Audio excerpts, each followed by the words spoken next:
captured diaries, interrogation transcripts, and classified military documents sat in archives for decades after World War II ended. Japanese soldiers wrote these entries in bunkers across the Pacific, never expecting anyone outside their own command to read them. The picture they paint contradicts nearly everything both sides publicly claimed about the other, and one theme appears over and over in entries from Guadalcanal to Iwo Jima. The Marines terrified them. For years before these battles, Japanese commanders had drilled specific beliefs into their troop. Americans were soft and pampered. They valued individual comfort over collective sacrifice. They would retreat when surrounded, surrender when hopeless, and break under pressure from night attacks or close combat. Every single claim turned out to be dead wrong. What Japanese soldiers actually encountered was a fighting force whose ferocity matched or exceeded anything their own Bushido training had produced. These weren't the weak enemies propaganda had promised. These were warriors backed by industrial power Japan couldn't hope to match, and the men who faced them knew it long before their commanders would admit it. What you're about to hear comes directly from those soldiers, the ones who fought Marines and lived long enough to write about it, or died with their diaries still in their pockets. 21,000 Japanese defenders dug into 18 kilometers of tunnels across Iwo Jima in early 1945, prepared to face what their intelligence officers called soft American troops. Private First Class Tadashi Yamamoto was one of them, stationed in a concrete bunker on Mount Suribachi with a clear view of the approaches below. On February 23, Yamamoto watched something through his firing slit that shattered everything Japanese training had promised. 6 Marines charged his position while machine gun fire tore into them, and 3 fell in the first seconds. The other 3 kept coming. His comrades threw a grenade barrage at the survivors, and 1 Marine absorbed the blast with his own body to shield his squadmate. That same Marine continued fighting with wounds that should have killed him instantly, only stopping when his hands physically could not hold his rifle anymore. The position fell within minutes.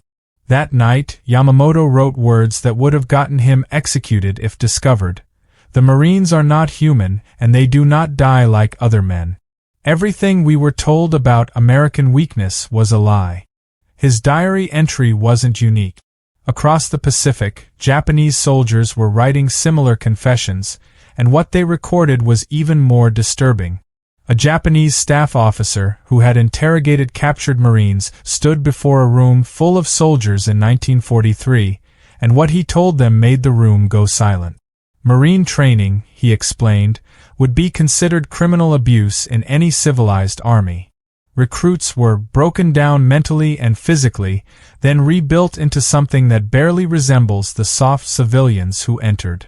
The officer paused before delivering the line that changed everything. "They are taught to view death in combat as honorable, to never surrender, to fight until physically incapable." This sounds familiar. Yes, they have copied our Bushido, but added something we did not anticipate: American industrial capacity. This briefing contradicted years of propaganda that Japanese military training had hammered into every soldier. Intelligence reports had described Americans as products of a democracy that valued individual comfort over collective sacrifice. Training officers promised that the spirit of Bushido made Japanese soldiers invincible, while American materialism had made their enemies weak. Troops heard constantly that Americans would retreat when surrounded, surrender when hopeless, and break under pressure from night attacks or close combat. Captured documents from Saipan in 1944 showed just how confident Japanese commanders remained despite early warnings. Their intelligence reports still described Marines as elite troops, yes, but still Americans, and predicted that standard Japanese tactics would shatter them. That confidence would be tested on an island called Guadalcanal, and the results would shock everyone. If you're new to this channel, hit that subscribe button now because we cover stories like this every week, the kind of history most people never hear about. The Americans who landed are different from any enemy we have faced. They do not retreat when surrounded. They do not surrender when their position becomes hopeless. Most disturbing, they fight at night as if darkness gives them strength rather than fear. Corporal Hideo Takahashi wrote those words after just 1 week of fighting on Guadalcanal, and they captured something his commanders refused to acknowledge. Takahashi was a veteran of the China campaign, where Japanese forces had seemed unstoppable. His unit had crushed Chinese divisions 3 times their size using textbook tactics that never failed. When American Marines landed on August 7, 1942, he expected an easy fight against inexperienced troops. Guadalcanal was Japan's first defensive battle of the Pacific War, and the 1st Marine Division that came ashore numbered just over 16,000 men. Japanese military intelligence had assured commanders these Americans would crack under pressure, and Takahashi had no reason to doubt them. Within days, every single prediction fell apart. Marines dug in around Henderson Field, the airstrip that controlled the island, and waited for the counterattacks they knew would come. Japanese commanders ordered assault after assault, confident their superior fighting spirit would overwhelm the defenders. What happened next shocked officers who had never seen their tactics fail. Colonel Kiyono Ichiki commanded 900 of Japan's finest soldiers, veterans who had defeated Chinese forces through aggressive night attack. Japanese doctrine held that Americans feared darkness, so Ichiki planned a textbook night assault against Marine positions along the Tenor River. His men crossed the sandbar at 0130 hours on August 21, bayonets fixed, ready to sweep through what they expected to be panicked defenders. Marine raiders from 1st Battalion were waiting in prepared positions with interlocking fields of fire. The battle lasted 20 minutes. Ichiki's force walked into a killing ground and couldn't get out. Raiders opened fire at point-blank range with automatic weapons while pre-registered artillery tore into the Japanese troops trapped on the sandbar. When dawn broke, more than 700 Japanese soldiers lay dead across an area that stretched 400 meters. Marine casualties totaled 35. What baffled Japanese analysts studying the battle wasn't just the casualties, it was what the Marines did during the fight. Japanese doctrine assumed defenders would fortify and hold when attacked at night. The Marines didn't do that. They counterattacked into the darkness, using automatic weapons with precision that shouldn't have been possible without daylight. Ichiki's own after-action notes, recovered from his body 3 days later, captured his confusion. They attacked us in the night. We are the ones who attack at night. They moved through jungle we considered impenetrable. They killed in silence, then vanished. The colonel didn't survive to write more. 90 men from his original 900 made it off that sandbar alive. We were taught the Americans are individualistic, that they will not sacrifice for their comrades. This is false. Corporal Takahashi wrote those words in a letter that American intelligence intercepted after his evacuation from Guadalcanal. What he described next showed exactly why Japanese propaganda had failed so completely. I watched a Marine machine gunner continue firing with both legs shattered until Japanese infantry killed him at arm's length. His assistant immediately took the weapon and continued firing. We lost 40 men to that single position. Takahashi had survived 4 months on Guadalcanal before that evacuation, long enough to understand how badly Japanese training had prepared soldiers for what Marines actually were. One of the biggest lies instructors repeated was that Americans feared nighttime combat. This made tactical sense based on Japan's experience fighting other nations, since most armies avoided night operations because coordination became impossible, friendly fire incidents spiked, and soldiers' natural fear of darkness degraded their effectiveness. Marines trained specifically to eliminate that advantage, and survivors like Takahashi carried this revelation back to units across the Pacific.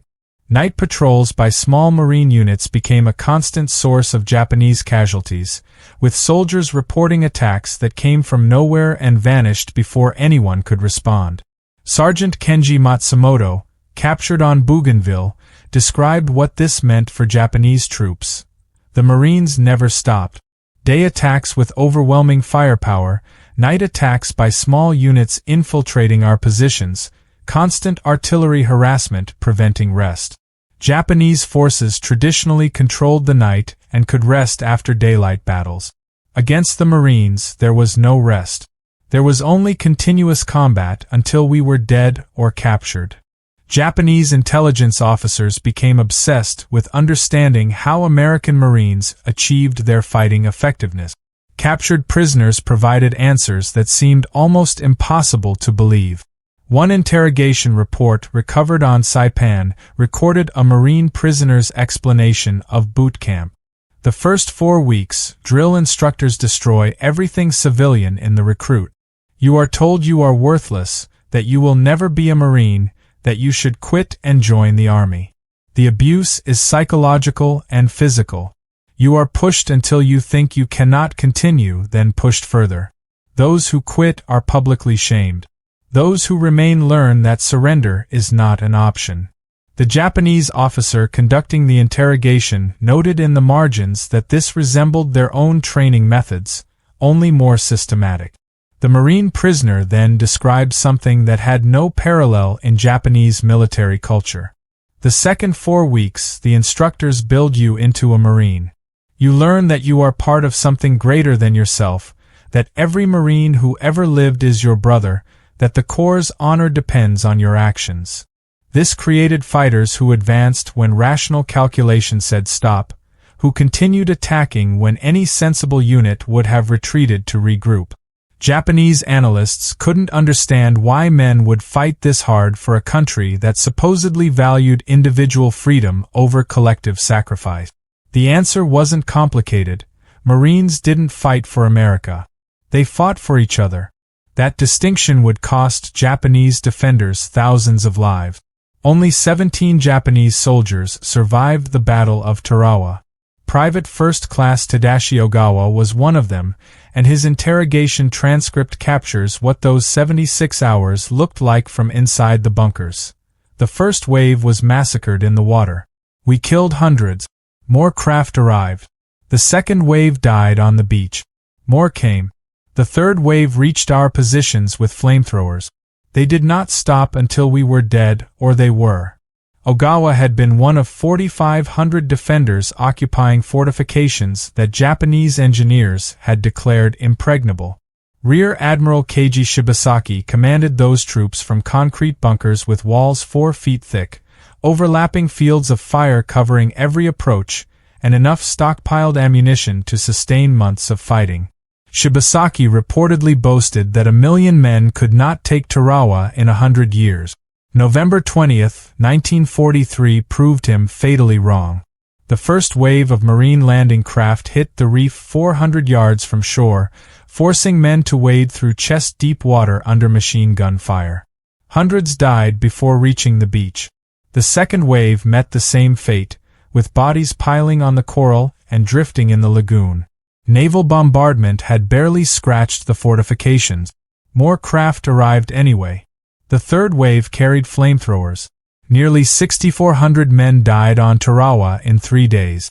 Shibasaki himself was killed, his impregnable fortress reduced to smoking rubble. The 2nd Marine Division took every objective on schedule, and Japanese commanders across the Pacific received detailed reports that forced them to reconsider everything they thought. What terrified Japanese officers wasn't just Marine firepower or training. It was their willingness to accept casualty rates that would have forced any other military to halt operations. Documents captured on Saipan included Japanese intelligence assessments that read like warnings rather than battlefield reports. Marines refuse orders to retreat and will counterattack even when tactically disadvantaged. Casualties inflicted on Marines do not degrade unit effectiveness until the unit is completely destroyed. That last sentence appeared underlined in the original document. Captain Yoshio Kobayashi survived Guadalcanal and provided detailed comparisons to intelligence officers. American Army infantry tactics are sound and conventional. The Marines operate differently. They advance aggressively regardless of casualties. They accept casualty rates that would cause any rational commander to halt. This is unprecedented. Sergeant Matsumoto witnessed this doctrine in action on Bougainville. He watched a Marine platoon assault a fortified hilltop covered by 3 machine gun bunkers. Japanese doctrine would have required extensive artillery preparation, followed by infantry assault under smoke cover. The Marine lieutenant assessed the position for maybe 30 seconds, then ordered a direct charge with no preparation at all. 7 men fell in the first 20 seconds. The survivors reached the first bunker and destroyed it with grenade. 3 more men went down assaulting the second bunker. The remaining Marines took it. The third bunker fell to the last 5 men standing. 37 Marines started that assault, 12 became casualties, and the entire action took 4 minutes from order to completion. Matsumoto's assessment cut to the core of what made Marines different. This was not courage. This was systematic application of acceptable casualties to achieve objectives faster than we could respond. That willingness to pay any price created an advantage that went beyond weapons and numbers. Japanese commanders knew Marines would accept 50% casualties to take a position, and that knowledge forced impossible decisions. Defend with insufficient forces and lose the position immediately. Defend with adequate forces but weaken other positions across the line. Abandon the position and give up terrain without a fight. Every option led to defeat. The only variable was timing. Major Yoshio Takahori served as senior staff officer on Iwo Jima and survived the battle. His post-war interrogation revealed how Japanese officers thought about the problem. General Kuribayashi understood that we could not stop the Marines. Our defenses were designed to delay them and inflict maximum casualties. We succeeded brilliantly at inflicting casualties. Over 20,000 Marines were killed or wounded in 36 days. This would have destroyed any other military force's ability to continue offensive operations. The Marines reinforced and continued attacking without any reduction in intensity. Takahori paused before delivering the line that revealed the fundamental problem. We calculated that inflicting 10,000 casualties would halt their advance for at least a week. They suffered 10,000 casualties in the first week, and their advance never slowed. The imbalance came down to replacement. Marines had 50 divisions in the Pacific Theater or training in the United States. Japan had finite defenders on each island with no way to reinforce them. Every battle became a math problem with only one answer. Japanese wounded often died from infected injuries that American medicine routinely treated. Blood plasma, antibiotics, and surgical care saved Marine lives at rates that seemed like miracles to soldiers watching their own comrades die from lack of basic supplies. This gap between Japanese and American resources extended to every aspect of Pacific combat, and no one documented it more thoroughly than Second Lieutenant Toshio Yamamoto. Yamamoto was captured on Saipan after leading a nighttime reconnaissance patrol behind American lines. His mission had been to observe enemy conditions 3 days after the Marine landing. Japanese forces in the same situation would have been exhausted, hungry, and dangerously low on supplies. Yamamoto expected to find Marines suffering the same deprivation. His interrogation transcript tells a different story entirely. Marines were eating hot food prepared in mobile kitchens. Ammunition arrived by truck in quantities exceeding what Yamamoto's entire regiment possessed. Medical tents treated wounded who were evacuated to hospital ships within hours. Rest areas allowed units to rotate off the front line and recover. Portable showers and laundry facilities kept troops clean during active combat operations. Yamamoto's conclusion was devastating. They were fighting the most intense battle of the Pacific War and living better than we did in garrison. This demonstrated that defeating them was impossible. They would never run out of food, ammunition, medicine, or replacements. We would. That realization spread through Japanese forces as the war continued, and the truth became harder to ignore with every passing month. Japanese soldiers trained their entire lives to accept honorable death in combat. Bullets, bayonets, artillery, these were warriors' deaths they could embrace without fear. Flamethrowers offered no such honor. Corporal Takahashi was captured on Okinawa with burns covering 40% of his body. His description of facing flamethrower teams revealed why the weapon created terror beyond its tactical effectiveness. You watch flames approach your position. You smell comrades burning alive. You hear the screaming. There is no glory in this death. It is industrial slaughter. Takahashi's next words cut through years of propaganda. This is what the Marines understood that we did not. Modern war has no place for glory.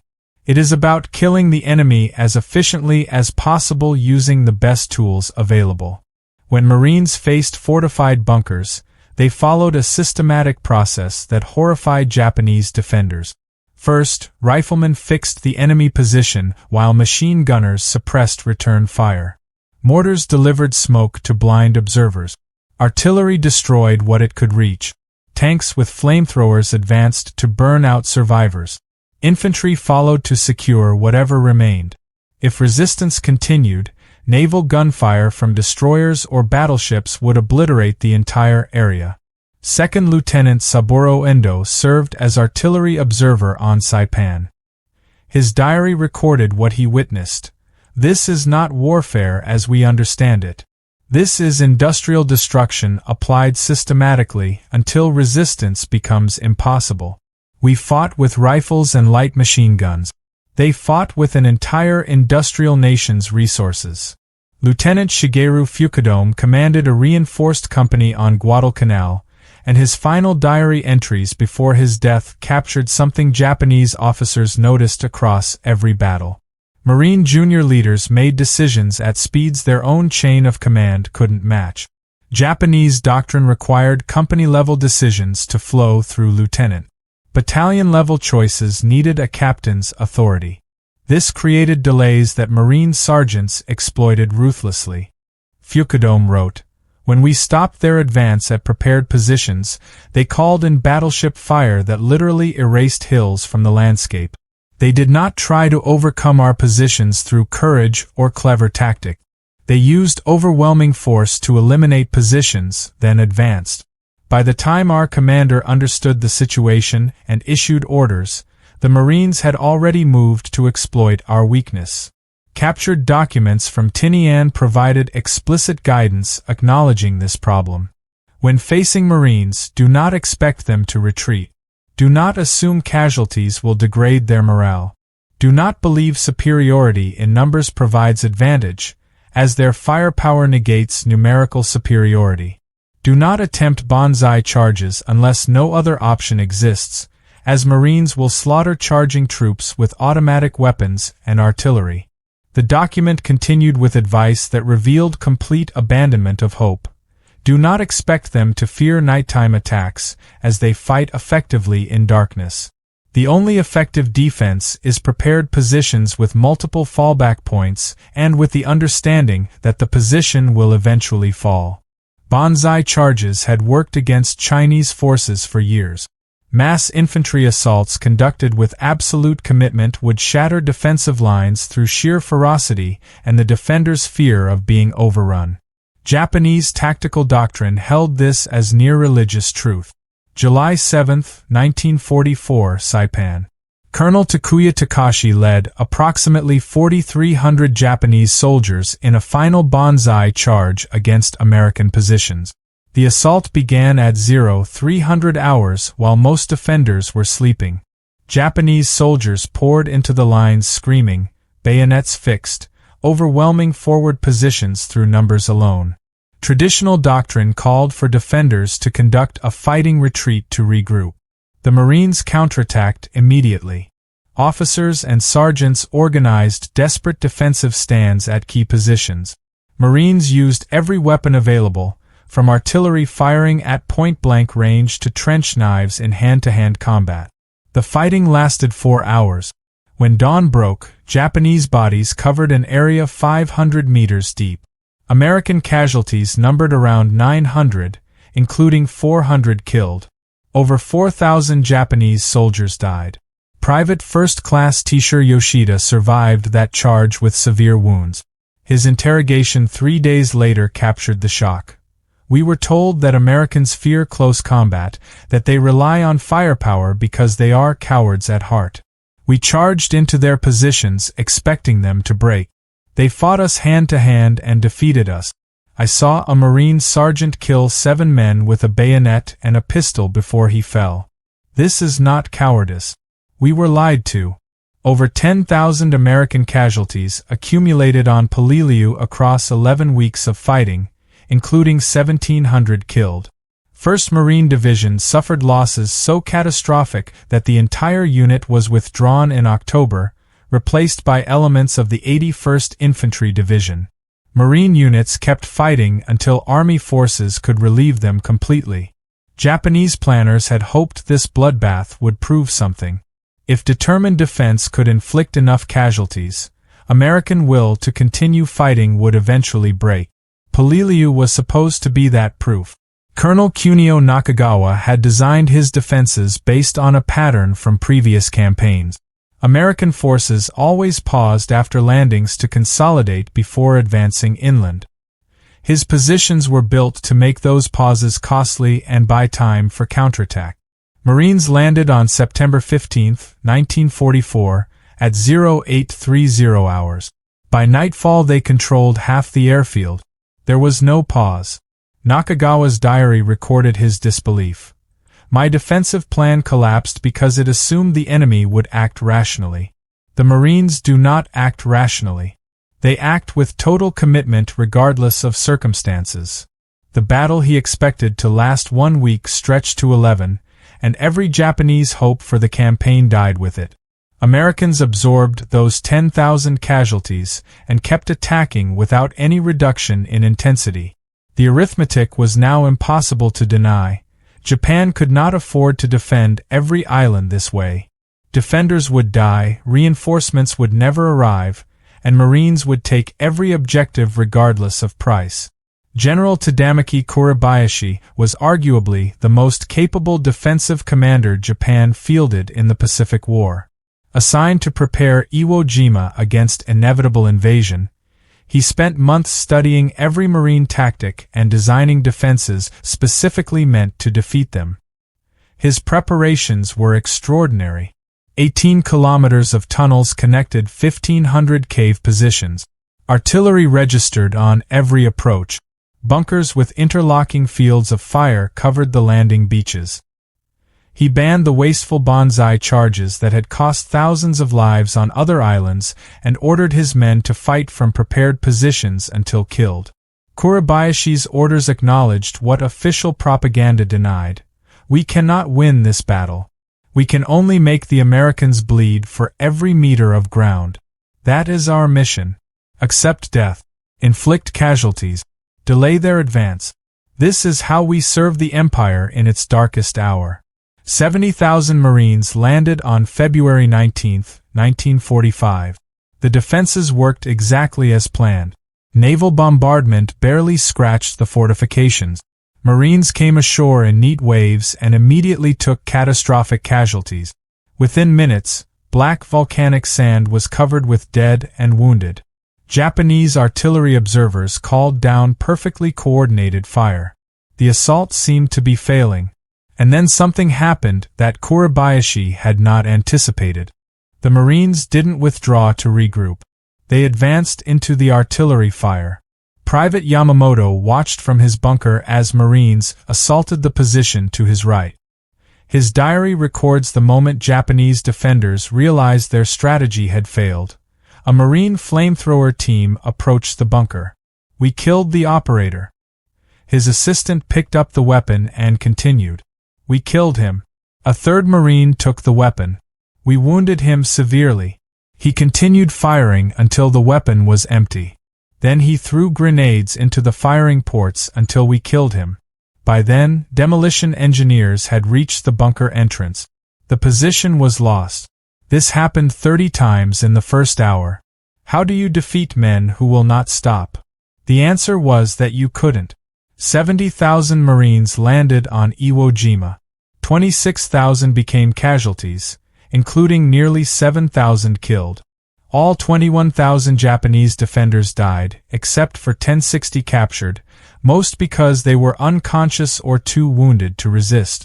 Marines paid an almost unimaginable price and took every single objective. Major Takahori's post-war analysis summarized the fundamental problem. They could replace casualties faster than we could. They had 50 Marine divisions in the Pacific or training in the United States. We had finite defenders on each island. Mathematics dictated our defeat. General Tadamaki Kuribayashi survived until late March 1945, long enough to send one final radio transmission to Tokyo that captured everything Japanese commanders had learned about facing Marines. His message reads like a military obituary for an empire that refused to accept reality. The Marines are the most effective fighting force I have encountered. They possess several attributes that make them uniquely dangerous. First, their training creates soldiers willing to accept casualties that would break other units. Second, their firepower exceeds ours by a factor of 5 to 1 in artillery and 10 to 1 in air support. Third, their junior leaders make decisions at squad level that our officers make at company level, allowing them to exploit opportunities faster than we can react. Fourth, and most critical, they never stop attacking. There is no defense that can survive this combination indefinitely. Kuribayashi died within days of sending that transmission. His assessment reached Tokyo but changed nothing about Japan's strategic situation. Across Iwo Jima, other soldiers wrote their own final word. Private Yamamoto recorded his last diary entry hours before a demolition team destroyed his bunker. The Marines will win not because they are braver than we are, not because they want victory more than we do. They will win because their nation gives them everything they need to win, and they will use those resources without mercy until we are all dead. This is the truth our leaders should have told us. We are samurai fighting with swords against men with machine guns, who also have the spirit of samurai. There was never any hope. There was only death. His bunker fell the next morning. Marines who cleared the position found his diary and forwarded it to intelligence officers who translated it and filed it among thousands of similar documents. After the war ended and propaganda dissolved, Japanese veterans acknowledged what their leaders had hidden for years.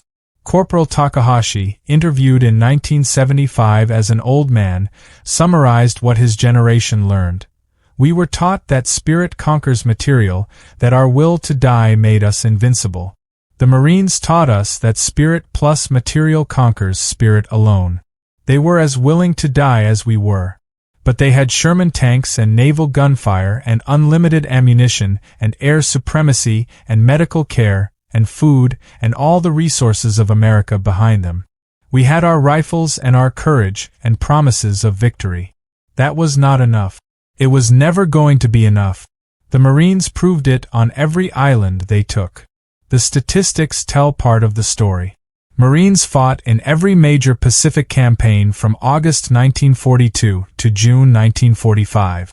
They suffered 87,000 casualties, including nearly 20,000 killed. They never failed to take an objective, never abandoned a position once captured, never gave Japanese forces reason to believe they could be defeated through superior tactics or fighting spirit. The price was terrible. The results were absolute. Private Ogawa, one of 17 survivors from Tarawa, described the moment Japanese soldiers understood their fate. We inflicted thousands of casualties. We died almost to the last man, and the Marines took Tarawa on schedule. They paid the price we demanded and continued their advance across the Pacific. That was when we understood the war was lost. An enemy who will pay any price to win cannot be defeated by making victory expensive. Those words, written in a bunker on a burning island 80 years ago, capture something timeless about what made Marines the most feared force in the Pacific. They said they would take the objective, and they took it. They said they would accept any cost, and they paid it. They never stopped. If this video taught you something you didn't know, subscribe and hit the notification bell. We cover hidden history like this every week, stories that never made it into your textbooks but shaped the world you live in today.